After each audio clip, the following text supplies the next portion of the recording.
আমার মেয়েটা কিভাবে আপনার ছেলের সাথে এত সুন্দর করে মিশে গেল? জানেন আন্টি, আমি শত চেষ্টা করার পরও ও আমার সাথে এত মজা করে খেলে না। তুমি কি সত্যি চেষ্টা করো মা? মানে?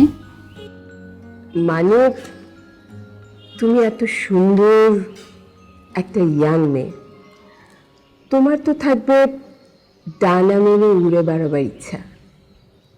অথচ দেখো, তোমাকে দেখলে মনে হয় দুনিয়ার চিন্তা তুমি মাথায় নিয়ে বসে আছো।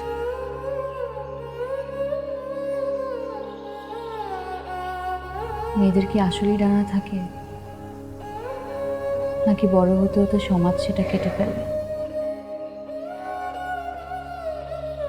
যখন আনিশার বাবা মারা যায়, তখন আমি ভেবেছিলাম নিজের পায়ে দাঁড়াবো, কিন্তু পারলাম না। কি লাভ হলো বলে? না আমি সুখী হতে পারলাম, না সাজু। মাঝখানে সবচাইতে বেশি কষ্ট পেল আমার মেয়েটা। আচ্ছা, তোমার কি মনে আছে নিউটনের ওই সূত্রটা, যে প্রত্যেকটা ক্রিয়ার একটা সমান ও বিপরীতমুখী প্রতিক্রিয়া থাকে?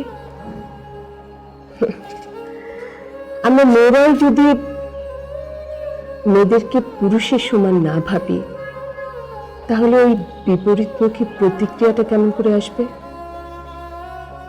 কি আমি ঠিক বললাম?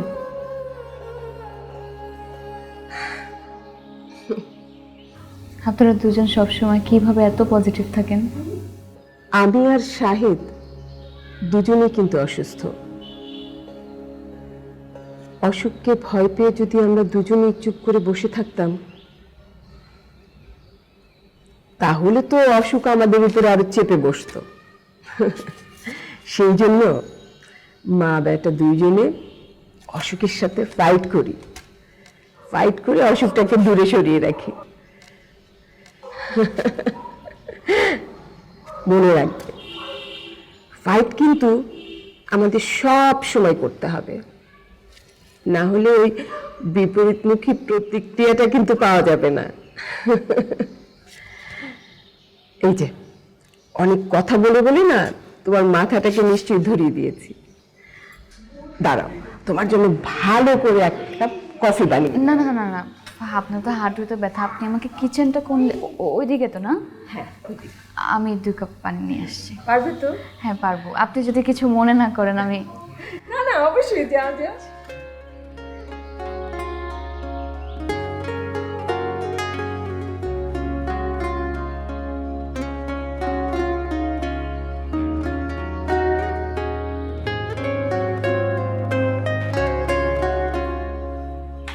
মা বললো চা বানাচ্ছেন।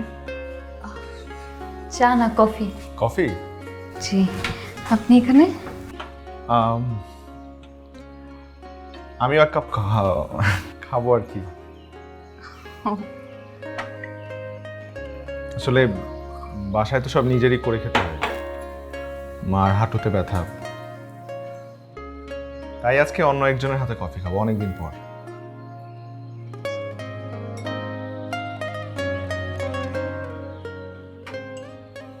আপনাকে একটু মন মরা লাগছে, ঠিক আছেন? না তো আসলে